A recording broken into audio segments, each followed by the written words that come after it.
Guys, welcome back to my channel again. कैसे हैं आप सब? आई होप कि आप सब ठीक ठाक होंगे और मेरे इस वीडियो को आराम से अपने घर पे सेफली देख रहे होंगे। तो दोस्तों, आज मैं जानने वाली हूँ कि मुहर्रम का जो फेस्टिवल है वो क्यों मनाया जाता है। वैसे तो मुझे पता है, मेरी माँ ने मुझे बताया था। तो जब भी मैंने अपनी माँ से पूछा है कि ये क्यों मनाया जाता था, तब मैं छोटी थी, मुझे उतना पता नहीं था। उन्हें भी शायद आइडिया नहीं था उतना। तो उन्होंने यही बताया था कि इमाम हुसैन जो थे उनका वो शहीद हुए थे, करबला का एक वॉर हुआ था। तो मुझे बस ये स्टोरी जाननी थी कि करबला का वॉर क्यों हुआ था और इसमें किस तरह से क्या हुआ था। बस यही जानने के लिए आज मैं ये वीडियो देख रही हूँ। तो बिना किसी देरी के दोस्तों सीधे वीडियो पे चलते हैं और बाकी बातें आपसे बाद में करते हैं। तो दोस्तों, वीडियो को मैं शुरू कर रही हूँ।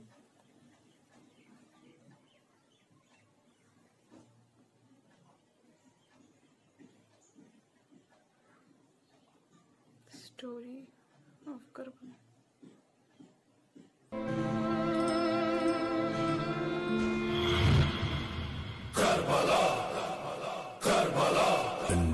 इमाम हुसैन की शहादत की याद में आज दुनिया भर में शिया मुस्लिम मुहर्रम मना रहे हैं। इमाम हुसैन पैगंबर मोहम्मद के नाती थे जो करबला की जंग में शहीद हुए थे।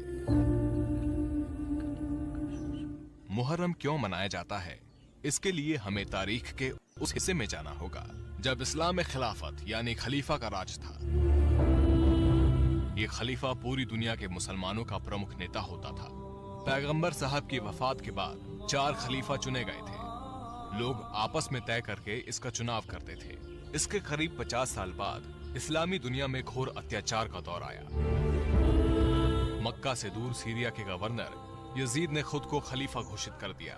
उसके काम करने का तरीका बादशाहों जैसा था, जो उस समय इस्लाम के बिल्कुल खिलाफ था।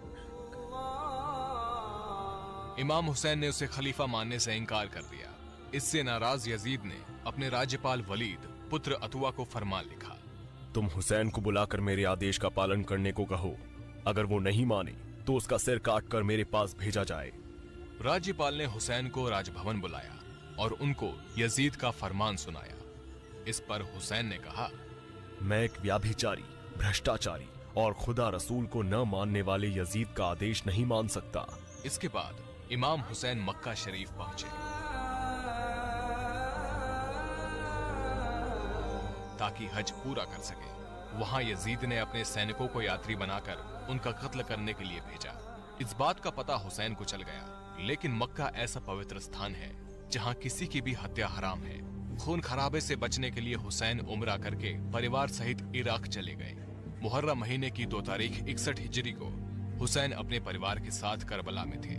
9 तारीख तक वो यजीद फौज को सही रास्ते पर लाने के लिए समझाते रहे, लेकिन वो नहीं माने। इसके बाद हुसैन ने कहा, तुम मुझे एक रात की मोहलत दो ताकि मैं अल्लाह की इबादत कर सकूं। इस रात को आशुरा की रात कहा जाता है। अगले दिन जंग में उनके 72 फॉलोअर्स मारे गए। तब सिर्फ हुसैन ही अकेले रह गए थे।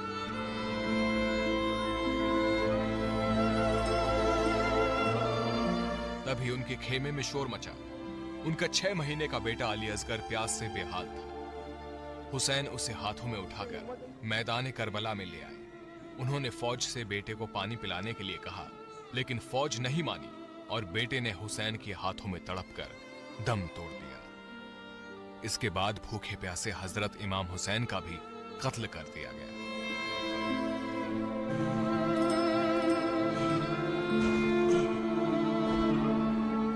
हुसैन ने इस्लाम और मानवता के लिए अपनी जान कुर्बान की थी। इसे आशुरा यानी मातम का दिन कहा जाता है।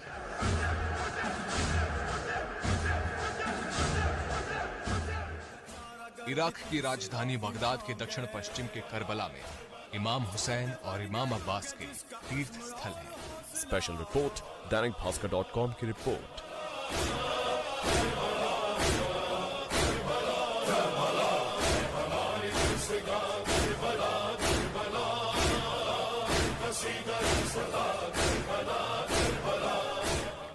गाइस, ये स्टोरी बहुत ज़्यादा दिल दहला देने वाली थी। मुझे ये स्टोरी बिल्कुल नहीं पता थी। इतना पता था कि वॉर हुआ था, मुझे इतना आइडिया था कि वॉर में जैसे कोई शहीद होता है नॉर्मली, मुझे उतना पता था।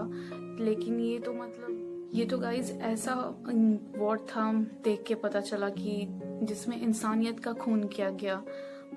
आप वहाँ पे वो 6 महीने के बच्चे को लेके आ रहे हैं सिर्फ पानी के लिए।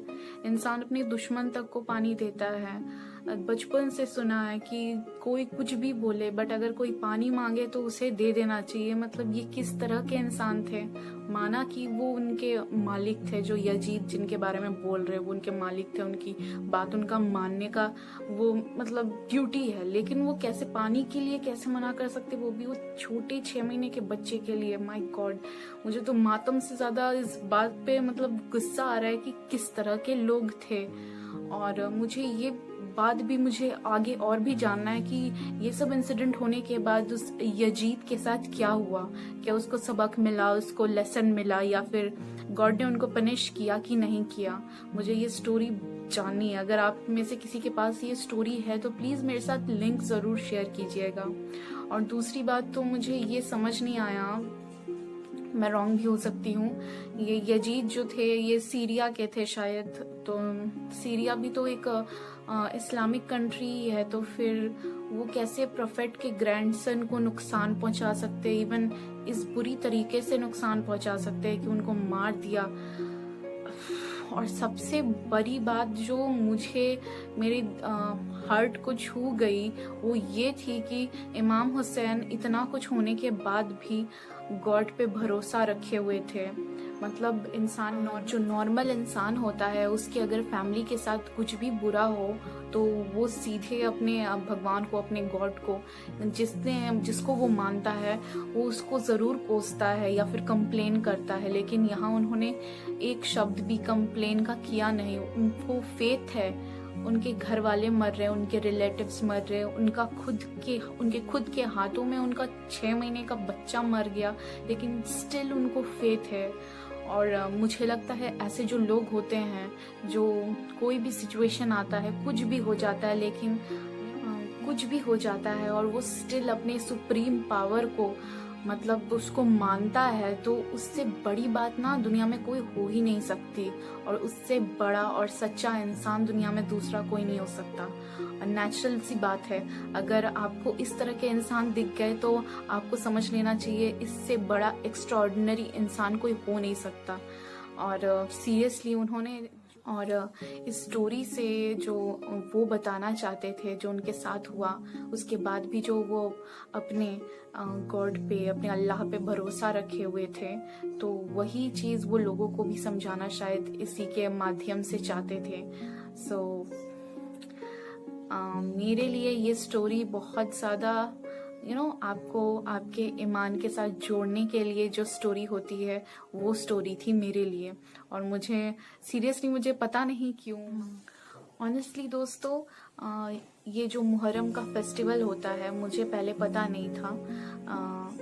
बैकग्राउंड स्टोरी, हमारे यहाँ एवरी ईयर सेलिब्रेशन होता है।